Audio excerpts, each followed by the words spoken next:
कथा आहे, एक 10 मिनिटाची बोधकथा घेऊया आपण. या जगामध्ये असं कोणाला वाटते काय की मला खूप मोठा ताप आला पाहिजे, खूप मोठा रोग आला पाहिजे, खूप मोठा खोकला आला पाहिजे, माझे लिव्हर खराब झाले पाहिजे, मला कॅन्सर सारखा रोग आला पाहिजे. तो रोग झाला, तो या दवाखान्यात, तो त्या दवाखान्यात, त्या दवाखान्यात, त्या दवाखान्यात, घरचे तोही म्हणते या दवाखान्यात, तिकडे नाही, तिकडे नाही, तिकडे नाही, म्हणजे सर्वेच सुखाला हाप आपलेला आहे. असं म्हणते कोणी तुम्हाला दुःख पाहिजे, असं शब्दच नाही ना. असं दुःख पाहिजे असं कोणी म्हणणारच नाही.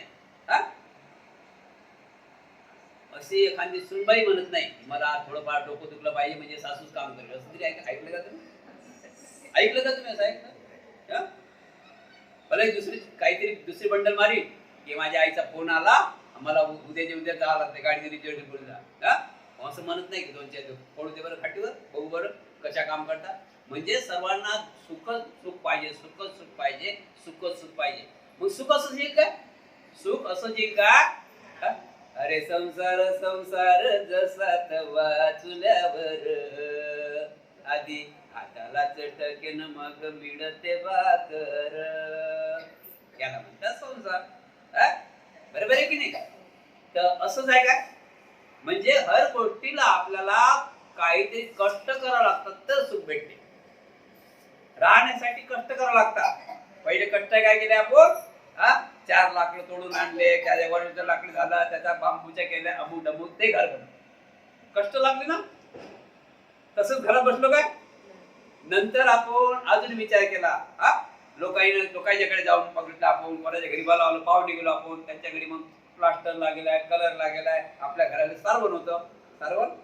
मग त्याचं पाहिलं आपण, प्लास्टर लागेलाय, कलर लागेलाय, एका बाजूने निळा, एका बाजूने लाल असा कलर पाहिला. अजून आपल्या डोक्यात विचार आला, अरे ते करू शकतात, आपण काय कमी आहे? मग आपण त्या रस्त्याने लागलो बघा. आता फायदा, आपण त्या मार्गाने लागलो, नक्कीच आपण हे तोडून विटायचं बांधू, प्लास्टर करू, कलर मारू, विटायचं बांधून प्लास्टर करू, कलर मारू, पत्रा टाकू. इथपर्यंत आपल्या डोक्यात आलं, पत्रा टाकू, इथपर्यंत पक्क डोक्यात आलं. मग आपण तेच केलं. काय केलं ते डोक्यात आलं म्हणून. नंतर अजून पुढे गेलो आपण, मग अजून पुढे गेलो, अजून कोणाच्या तरी लग्न कार्यात गेलो, कोणाच्या गृहप्रवेशात गेलो, आणि तिथं पाहिले सिलिंग, इकडे लाईट, तिकडे लाईट, तिकडे लाईट, इकडे झुंबर. अजून घरी आलो, जेवण नाही, जगले नाही. तिथं खाल्लं तेच, तिथं आपण डबल खाल्लं. कसं खाईन? त्याच्या घरी टकटक दिसे ना. यांना केलं तर मी काऊन कमी आहो, मी काऊन कमी आहो, मी काऊन कमी आहो, मी कशात कमी आहो. बरोबर आहे ना? तर ते विचार करत करत 1-2 दिवस झोपही लागली नाही. म्हणजे बघा काय होते, तुमची कोणती गोष्ट करायची आहे आणि त्याच्यावर तुम्ही काय नियंत्रण ठेवलं, त्याचे तुम्ही काय लाईन धरून चालले, तर 100% आजही समजून चाला की विजय आपलाच आहे. करू की नाही, होईल की नाही, ते घरत घेतलं, हप्ता भरता जाईल की नाही, अरे बेटा घुलत पाय, ऑटोमॅटिक हप्ता होते. तू घेतच नाही तर हप्ता का? म्हणजे काय, ताट पुढे आलं, खाऊ की नाही, खाऊ की नाही, खाऊ की, तू खाऊन तर पाय चक्कर जातात की नाही. तर अशा प्रकारे आपल्या माणसाची गती आहे. म्हणजे सांगण्याचा मतलब आहे की तुम्ही करसा तर त्याचं फळ नक्कीच आहे. आता 2 बाजू आहे. एक फळ आहे वाईट, वाईट करसान तर वाईट फळ, आणि चांगलं करसान तर. म्हणून भगवान गौतम बुद्धांनी एवढं सुंदरस आपल्यासाठी सुंदरसा धम्म शोधून काढला की या धम्माला ना तोडही नाही ना जोडही नाही. 2568 साल आहे या धम्माला चालू. या धम्मातला त इकडला काढता येत नाही, इकडला म यात काढता येत नाही. या धम्मातला त इकडे टाकता येत नाही आणि म इकडला टाकता येत नाही. म्हणजे शुद्ध जसा आहे तसाच, जसा धम्म आहे तसाच. तर एवढा मोठा सुंदर धम्म दिला आहे की या धम्मासारखा जीवन जगण्याची कला कुठंच नाही. माणसाने माणसाशी माणसासारखं वागावं, हा धम्म सांगितलेला आहे. बहुजन हिताय बहुजन सुखाय लोकानुकंपाय अथाय सुखाय हिताय ते सत बंकवे धम्मं आदि कल्याणं मध्य कल्याणं पर्यवसान कल्याणं. बुद्धाने सांगितलं, भिक्खू हे रस्ता भडकटलेले आहे. बुद्धी सर्वांनाच असते, बुद्धी सर्वांनाच असते, पण गुरु नाही ना. आणि गुरु विना मार्ग नाही. गुरु नाही ना. आता आपल्या मुलांना आपण एक वजन उचललं जात नाही तेवढे आपण पुस्तक आणतो, आणतो ना दप्तर, मी बघतो त्याला वज उचल जात नाही, मग घरी काऊन नाही जमत? त्याला घरीच वाचायला लावा ना. नाही जमणार, त्याला शाळेत पाठवाच लागेल, म्हणजे गुरु बिना ज्ञान नाही. म्हणून अशा प्रकारे भगवान गौतम बुद्धाने खूप जीवन जगण्याचा मार्ग आपल्याला दिलेला आहे. आता आपल्याला मार्ग दिलाय तर आपण काय करावं लागेल? या मार्गाने कोण्या मार्गाने जावं लागेल? तर बुद्धाने पहिला पंचशील दिलेला, परिपूर्ण पंचशिलाचं पालन केलं तर डोळे बंद करून सांगा, डोळे बंद करून घ्या की आपल्याला कोणाच्या पुढे हात दाखवायचं काम काय? त्याला हात दाखवता, त्याला काय हात दाखवता? त्याचे फक्त कपडे, त्याचा रुमाल कोण हात दाखवता का? त्याला घर राहायला नाही, त्याला घर बरोबर राहायला नाही. म्हणजे हात बघते ना तो, जरा त्याच्या संध्याकाळी त्याच्या पाठीमागे जा, त्याला काय हात दाखवता? आणि आपलं भविष्य म्हणजे आपलं कर्म आपल्या जवळचं, आपलं कर्म कोणी घडू शकणार नाही. बुद्धाने सांगितलेलं आहे अत्त दीप भव, तुझं तुलाच करावं लागेल.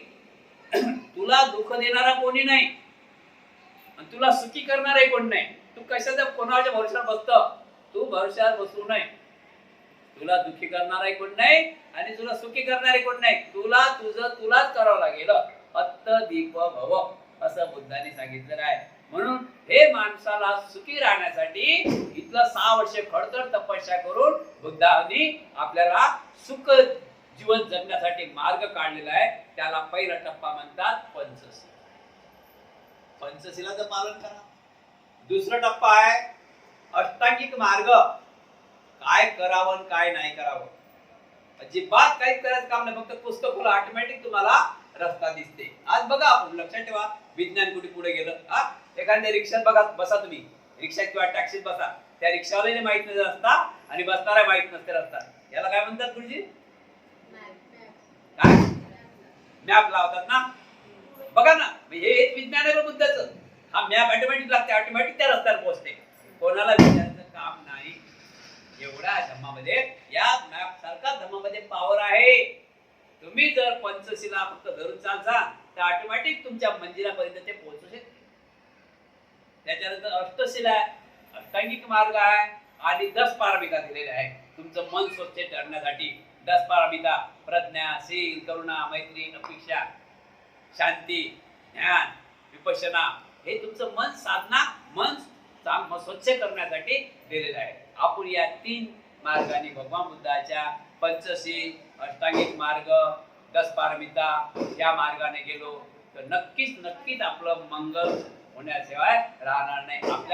आपल्या चांगल्या कामात म्हणजे आपल्या शुभ कर्तव्य कामामध्ये कुठल्याच प्रकारे अडथळा निर्माण होणार नाही.